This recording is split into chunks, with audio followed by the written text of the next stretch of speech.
You guys want to make some spruce booze? Let's do it. Oh, hey, buddy. Look at these big, juicy boys. Even juicier boys. Wait a minute. How can I be sure these are spruce? Hey, Sam. Sam Thayer. Can I get your ear for a second? Oh, hey, Sam. How's it going? I'm doing pretty good. Hey, is this spruce? Let's turn to page 60. All right. Well, you heard the man. Let's go. Page 60. Spruce. Yep, we got a spruce.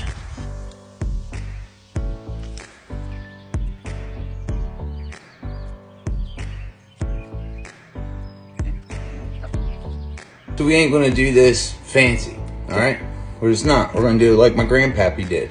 Yep, no airlocks, no nothing. Just a balloon, some water, some honey, and whatever the heck we're flavoring our mead with. No, not everybody has one of these, all right? So we're not using it today. So go ahead and get yourself one of these jugs. Carlo Rossi's a great one. I get that stuff and literally just dump it out for this thing if I can't find one. Clean it up real well. I used some rubbing alcohol on the inside and outside of this, and I got it about halfway full with spring water.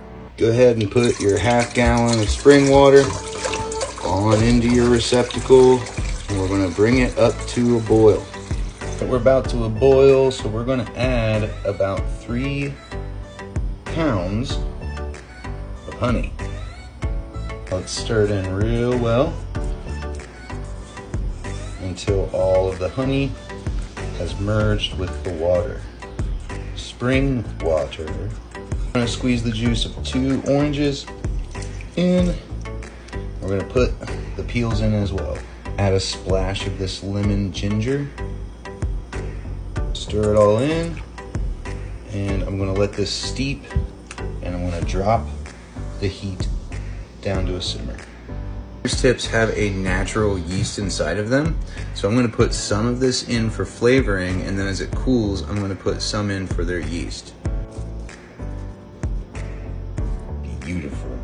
I think that's about 3 cups. Let this steep and extract all that flavor for about 1 hour. Okay, so I can keep my finger in here without any pain, so that means that yeast will more than likely be alive. I'm gonna let that sit in there. I'm gonna let that yeast kind of break off of the tips, and I'm gonna let this continue to steep. The new spruce tips have been in here for about 45 minutes, so this whole thing's been sitting for about 2 hours. So that should have extracted the yeast, that should have extracted the flavor, and it should have merged the honey with the water. So now we're going to strain it. Be sure to clean your sink and your colander very well before you strain. This is the only piece of crap funnel that I could find here in town, but wipe it down well with isopropyl alcohol. I got a cheesecloth leading down here to the funnel to catch any little loose debris, and then I got my clean receptacle right here. All right, we got it all transferred. Now we're gonna pop a small hole in a balloon, and we're gonna put it around the top. So we put this over top, and we put a small little pinhole in here. As the CO2 builds, this balloon is going to fill up. That's going to show that it's fermenting. Whenever this goes down, it's done fermenting. Mead is done. It's not going to be the strongest thing you've ever tasted. We're not making liquor. We're making a little bit more like a beer meets wine. As always, I'll let you know how it comes out. Happy forging.